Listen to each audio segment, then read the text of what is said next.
क्या आपने कभी ध्यान दिया है कि आपकी जिंदगी की ज्यादातर परेशानियां बाहर से नहीं आती, बल्कि आपके अपने दिमाग से पैदा होती हैं?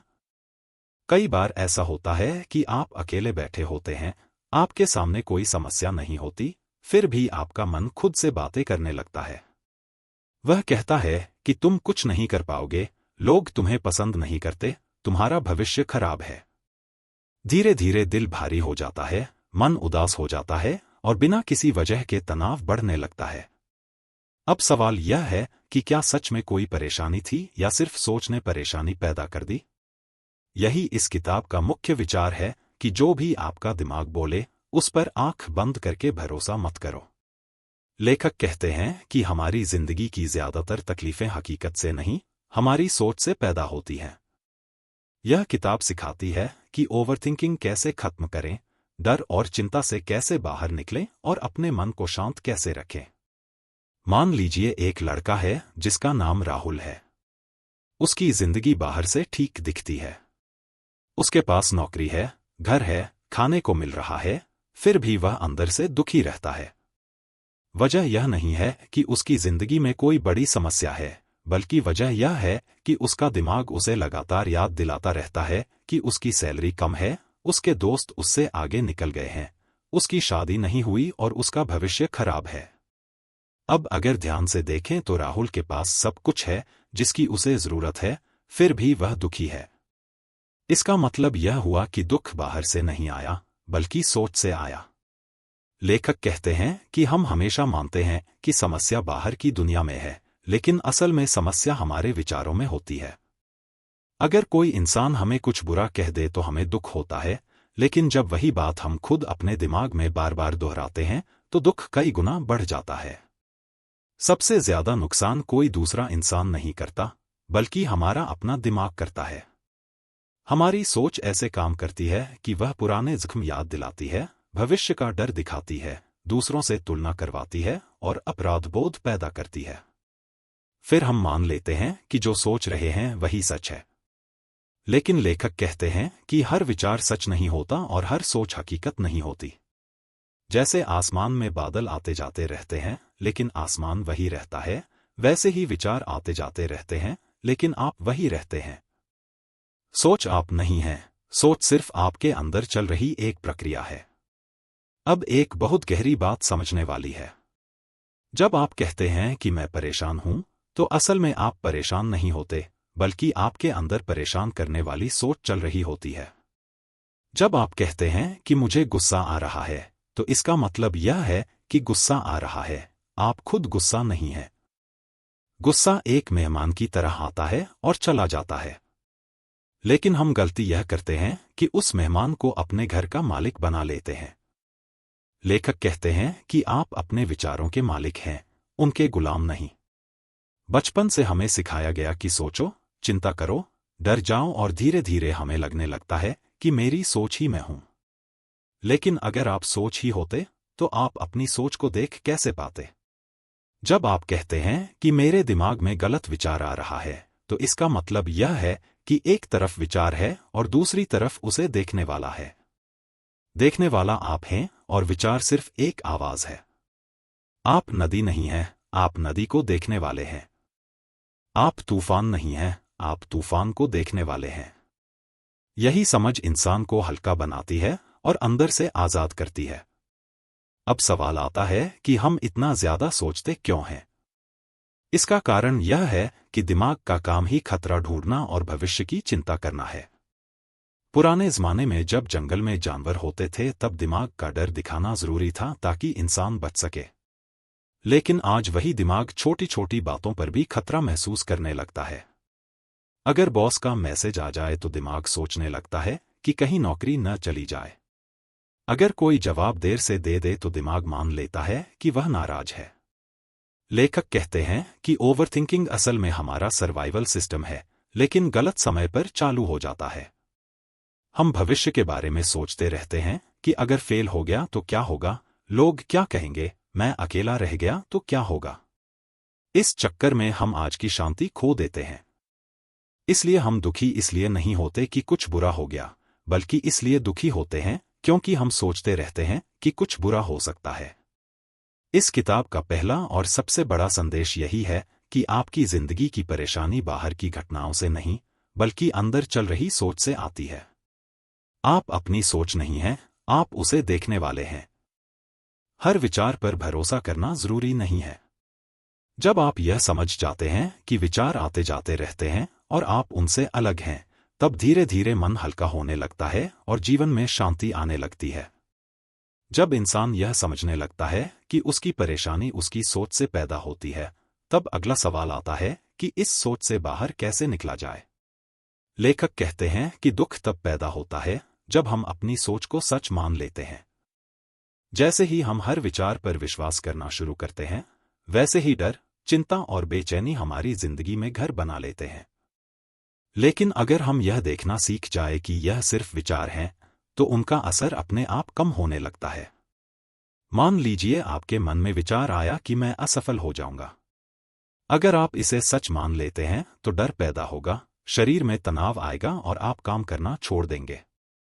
लेकिन अगर आप इसे सिर्फ एक गुजरता हुआ विचार मान लें और कहें कि यह सिर्फ दिमाग की बनाई हुई कहानी है, तो वही विचार धीरे धीरे कमजोर पड़ जाता है। लेखक यही कहते हैं कि विचारों से लड़ना नहीं है, बस उन्हें देखना है। अब यहाँ एक और महत्वपूर्ण बात आती है कि शांति बाहर की चीजों से नहीं आती, बल्कि अंदर की जागरूकता से आती है। हम अक्सर सोचते हैं कि जब पैसा आ जाएगा, जब शादी हो जाएगी, जब प्रमोशन मिल जाएगा, तब मन शांत होगा। लेकिन आपने देखा होगा कि एक इच्छा पूरी होते ही दूसरी इच्छा खड़ी हो जाती है। मतलब शांति बाहर मिलने वाली चीज नहीं है। लेखक कहते हैं कि असली शांति तब आती है जब दिमाग शांत हो जाता है, और दिमाग तब शांत होता है जब हम विचारों से अपनी पहचान तोड़ लेते हैं। जब आप समझ जाते हैं कि आप विचार नहीं हैं, तब आप उन पर हंस भी सकते हैं और उन्हें जाने भी दे सकते हैं। लेखक अवेयरनेस यानी जागरूकता की बात करते हैं।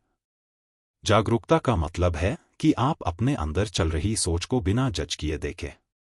जैसे कोई इंसान सड़क पर खड़ा होकर ट्रैफिक देखता है, वैसे ही आप अपने विचारों को देखें। गाड़ियां आती हैं और चली जाती हैं, लेकिन सड़क वही रहती है। उसी तरह विचार आते हैं और जाते हैं, लेकिन आप वही रहते हैं। जब आप यह देखने लगते हैं कि अभी मेरे मन में डर का विचार चल रहा है या अभी चिंता का विचार चल रहा है, तो आप उससे अलग हो जाते हैं। आप डर नहीं होते, बल्कि डर को देख रहे होते हैं।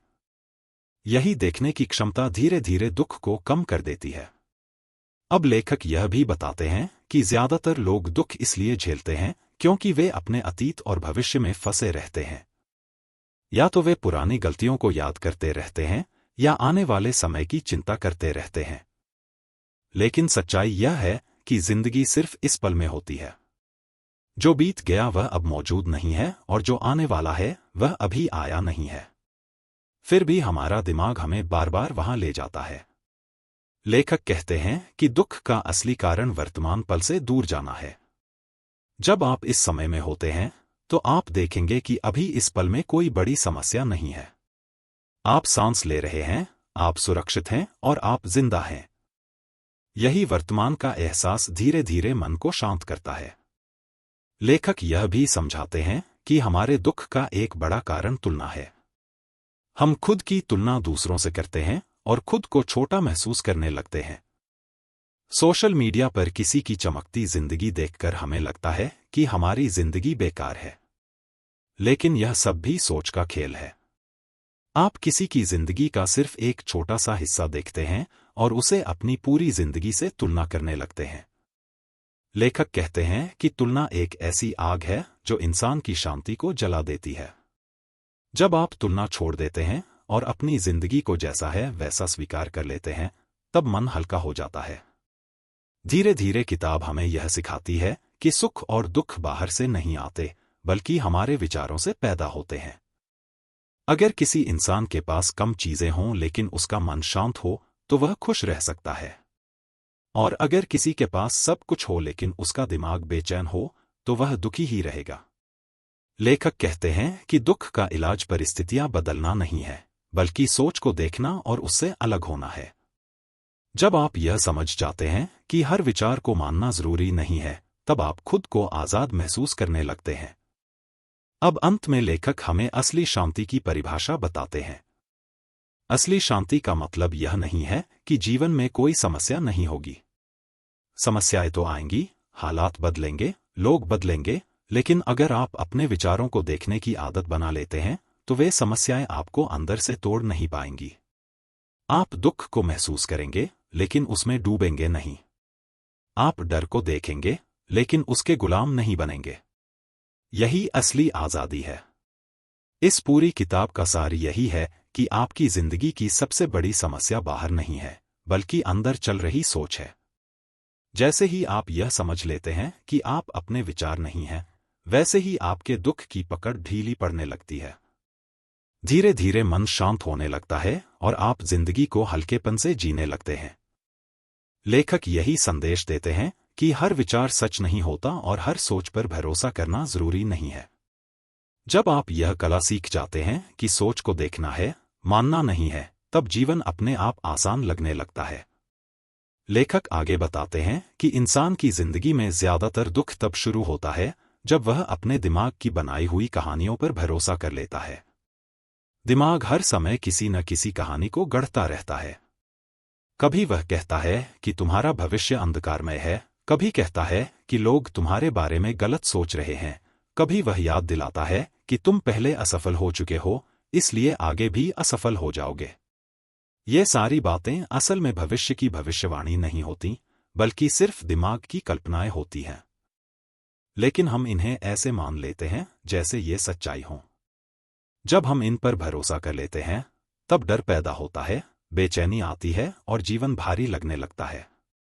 लेखक कहते हैं कि विचार सिर्फ शब्द होते हैं, तस्वीरें होती हैं, यादें होती हैं, लेकिन हम उन्हें हकीकत का दर्जा दे देते हैं। यही गलती इंसान को दुखी बनाती है। अब लेखक हमें यह समझाते हैं कि सुख और शांति कोई ऐसी चीज नहीं है जिसे बाहर से लाया जाए। लोग सोचते हैं कि जब घर बन जाएगा, जब अच्छी नौकरी मिल जाएगी, जब पैसा आ जाएगा या जब सही इंसान मिल जाएगा, तब मन शांत होगा। लेकिन अनुभव बताता है कि एक इच्छा पूरी होते ही दूसरी इच्छा खड़ी हो जाती है। अगर शांति सच में बाहर से आती, तो जिनके पास सब कुछ है वे कभी दुखी न होते। लेकिन ऐसा नहीं है। बहुत से अमीर और सफल लोग भी अंदर से बेचैन रहते हैं।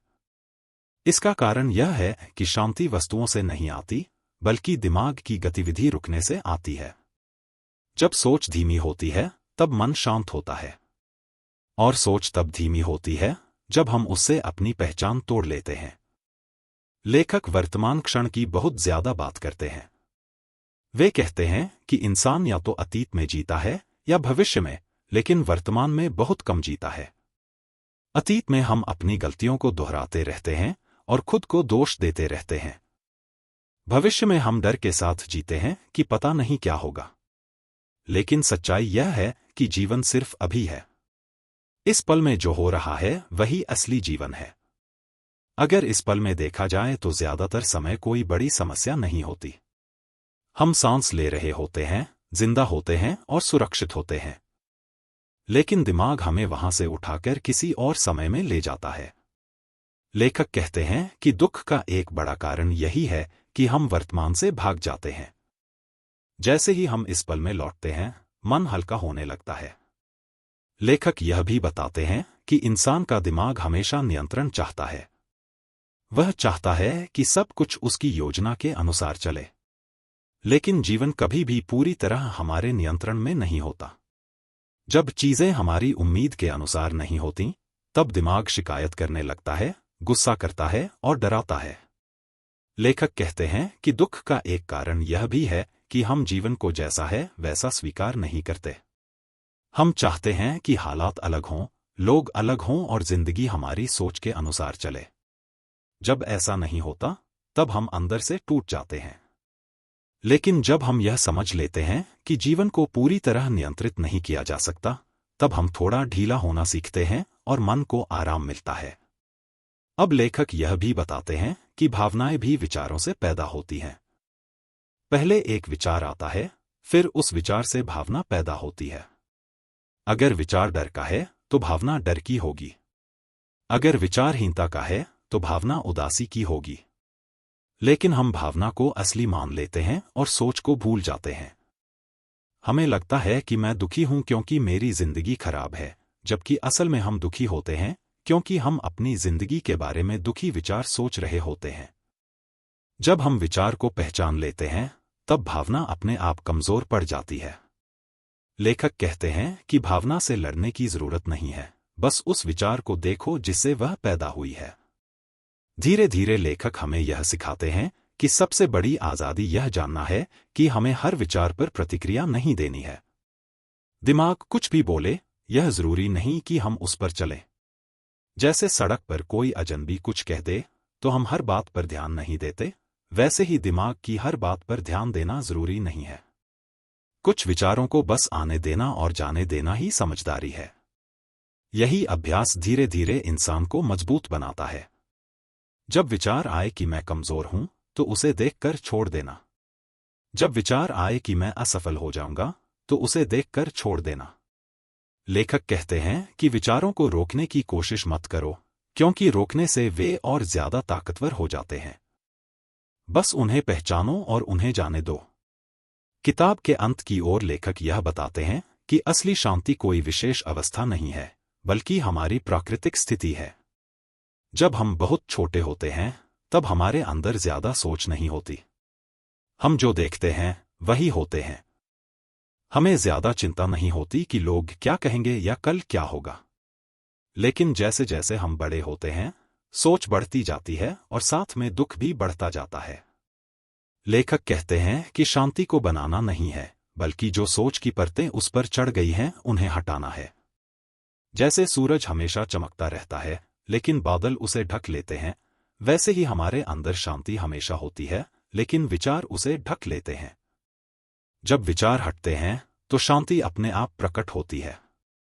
इस पूरी किताब का संदेश बहुत सरल है, लेकिन बहुत गहरा है। लेखक हमें यही सिखाना चाहते हैं कि हर विचार सच नहीं होता और हर सोच पर भरोसा करना जरूरी नहीं है। दुख तब शुरू होता है जब हम अपनी सोच को ही अपनी पहचान बना लेते हैं। लेकिन जैसे ही हम यह समझ लेते हैं कि हम सोच नहीं हैं, बल्कि सोच को देखने वाले हैं, वैसे ही दुख की पकड़ ढीली पड़ने लगती है। जीवन हल्का लगने लगता है और मन शांत होने लगता है। यही कारण है कि इस किताब का नाम है don't believe everything you think, यानी जो भी आपका दिमाग कहे उसे सच मत मानिए। ना नहीं है। वह सिर्फ पुरानी यादों, डर और कल्पनाओं को मिलाकर कहानियां बनाता है। लेखक कहते हैं कि इंसान की सबसे बड़ी भूल यह होती है कि वह अपने दिमाग की हर बात को सच मान लेता है। दिमाग जब कुछ सोचता है तो वह उसे ऐसे पेश करता है जैसे वह अंतिम सच्चाई हो। उदाहरण के लिए, अगर किसी दिन आपका मन उदास है, तो दिमाग कहता है कि तुम्हारी जिंदगी ही बेकार है। अगर किसी काम में गलती हो जाए, तो दिमाग कहता है कि तुम कुछ भी ठीक से नहीं कर सकते। धीरे धीरे ये विचार हमारी पहचान बन जाते हैं। हम खुद को असफल, कमजोर या बेकार समझने लगते हैं। लेखक कहते हैं कि यह सब केवल सोच की आदत है, सच्चाई नहीं। दिमाग का काम सोचना है, लेकिन उसका काम सच बता। लेखक आगे बताते हैं कि जब इंसान अपने विचारों पर विश्वास करता है, तो वह भावनाओं के जाल में फंस जाता है। पहले एक विचार आता है, फिर उससे भावना पैदा होती है और फिर भावना से व्यवहार बनता है। जैसे अगर विचार आया कि मैं असफल हूं, तो भावना आएगी उदासी की, और फिर व्यवहार होगा कि मैं कोशिश करना छोड़ दूं।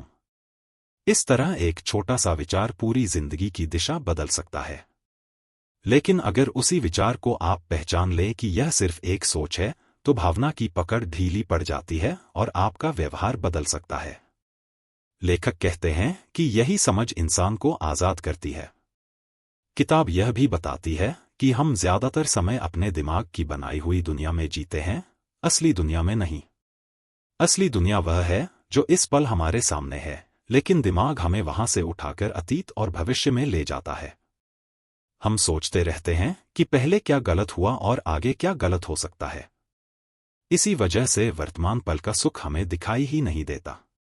लेखक कहते हैं कि शांति का रास्ता वर्तमान में है, क्योंकि इसी पल में जीवन सच में मौजूद है। जब आप इस पल में रहते हैं, तो आप महसूस करते हैं कि अभी सब कुछ ठीक है, सांस चल रही है, शरीर काम कर रहा है और आप सुरक्षित हैं। लेकिन दिमाग इस सच्चाई को ढक देता है। लेखक रिश्तों का उदाहरण भी देते हैं। वे कहते हैं कि बहुत सारे झगड़े असल में दो इंसानों के बीच नहीं, बल्कि दो दिमागों की कहानियों के बीच होते हैं। एक इंसान कुछ कह देता है और दूसरा अपने दिमाग में उसका मतलब बना लेता है। फिर वह उसी मतलब के आधार पर दुखी हो जाता है। शायद सामने वाले का मतलब कुछ और था, लेकिन हमने अपनी कहानी बना ली। इस तरह हम अपने ही विचारों से चोट खा लेते हैं। अगर हम यह समझ लें कि हर बात का मतलब वही नहीं होता जो हमारा दिमाग बना रहा है, तो रिश्तों में बहुत सारी परेशानियां अपने आप कम हो जाए। लेखक यह भी बताते हैं कि डर इंसान की सबसे बड़ी रुकावट है और डर भी सोच से ही पैदा होता है। डर असल में भविष्य की एक तस्वीर है जो दिमाग बनाता है। हम डरते हैं कि कहीं मैं असफल न हो जाऊं, कहीं लोग मेरा मजाक न उड़ा दें, कहीं मैं अकेला न रह जाऊं। लेकिन यह सब अभी नहीं हो रहा, यह सिर्फ दिमाग की कल्पना है। फिर भी हम उसी कल्पना के आधार पर आज के कदम रोक देते हैं। लेखक कहते हैं कि जब आप डर को देखें और समझें कि यह सिर्फ भविष्य की कहानी है, तो आप उसके बावजूद आगे बढ़ सकते हैं। डर रहेगा, लेकिन वह आपको रोकेगा नहीं। धीरे धीरे लेखक हमें यह सिखाते हैं कि जीवन में हल्कापन कैसे लाया जाए। हल्कापन तब आता है जब हम हर चीज को बहुत ज्यादा गंभीरता से लेना छोड़ देते हैं। जब हम समझ जाते हैं कि ज्यादातर परेशानियां दिमाग की बनाई हुई हैं, तब हम उन्हें थोड़ा दूर से देख पाते हैं। तब हमें एहसास होता है कि हम जितना सोच रहे थे, उतनी बड़ी समस्या असल में है ही नहीं। यही दूरी इंसान को राहत देती है। लेखक यह भी बताते हैं कि खुद से दोस्ती करना बहुत जरूरी है। ज्यादातर लोग अपने ही दिमाग के दुश्मन बने रहते हैं। वे खुद को डांटते हैं, खुद को नीचा दिखाते हैं और खुद से शिकायत करते रहते हैं। लेकिन अगर वही बातें कोई बाहर वाला कहे, तो हमें बुरा लगेगा। लेखक कहते हैं कि जिस तरह आप अपने किसी अच्छे दोस्त से बात करते हैं, उसी तरह अपने मन से भी बात करना सीखो।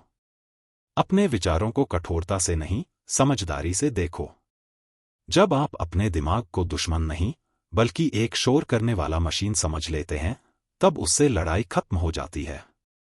अंत की ओर लेखक यह समझाते हैं कि जीवन का असली सुख परिस्थितियों को बदलने में नहीं, बल्कि देखने के तरीके को बदलने में है। जब देखने का तरीका बदलता है, तो वही हालात अलग लगने लगते हैं। पहले जो बातें बहुत भारी लगती थीं, वे हल्की लगने लगती हैं।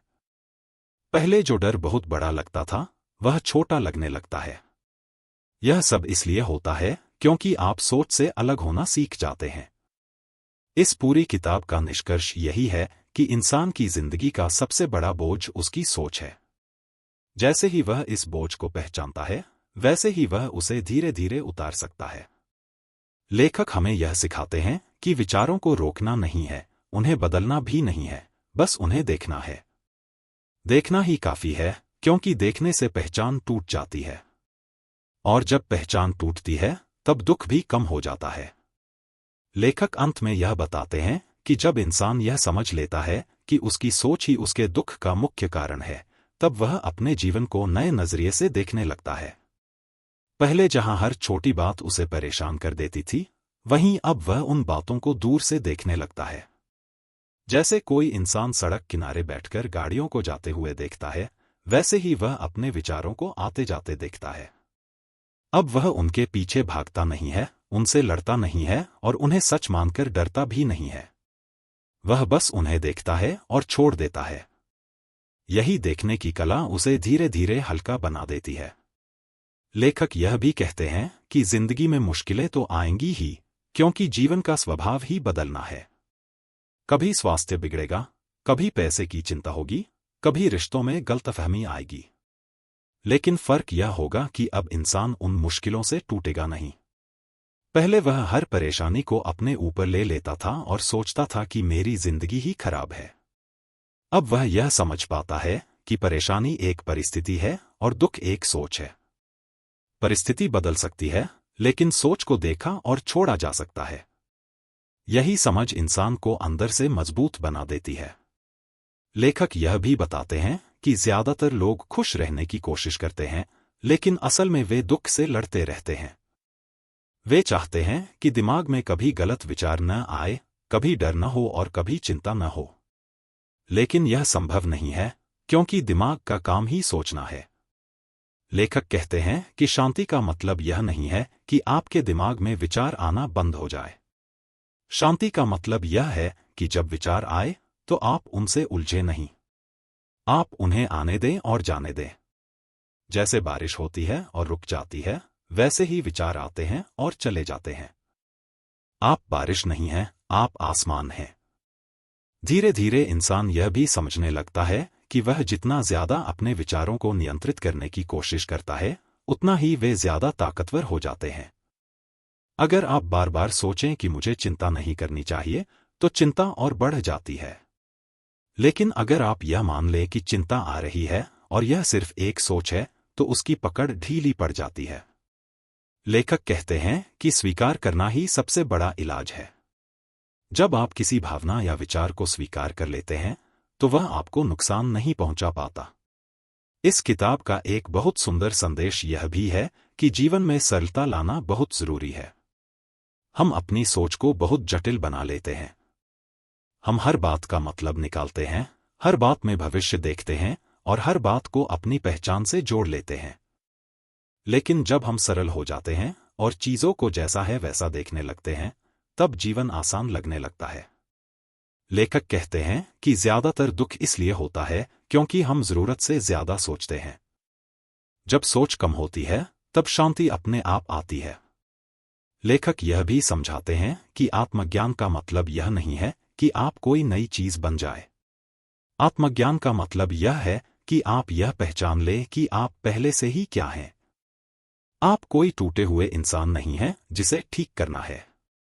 आप पहले से ही पूरे हैं, बस आपके ऊपर सोच की परतें चढ़ गई हैं। जैसे दर्पण पर धूल जम जाए तो चेहरा धुंधला दिखता है, वैसे ही विचारों की धूल आत्मा को ढक लेती है। जब धूल हटती है तो चेहरा अपने आप साफ दिखने लगता है। उसी तरह जब सोच की परतें हटती हैं तो अंदर की शांति अपने आप प्रकट हो जाती है। अंत में लेखक यह बताते हैं कि जीवन में आजादी का मतलब यह नहीं है कि आप जो चाहें करें, बल्कि आजादी का मतलब यह है कि आप अपने दिमाग की हर बात के गुलाम ना बने। जब आप यह सीख जाते हैं कि हर विचार को सच नहीं मानना है, तब आप अपने फैसले डर से नहीं, समझ से लेने लगते हैं। तब आप किसी काम को सिर्फ इसलिए नहीं छोड़ते कि दिमाग ने डर दिखा दिया। तब आप आगे बढ़ते हैं, सीखते हैं और अनुभव करते हैं। यही असली जीवन है। इस पूरी किताब का अंतिम संदेश बहुत सरल लेकिन बहुत गहरा है। लेखक हमें यह याद दिलाते हैं कि दुख कोई बाहरी दुश्मन नहीं है, बल्कि हमारे अंदर चल रही कहानी है। जैसे ही हम उस कहानी को पहचान लेते हैं, वैसे ही उसका असर कम होने लगता है।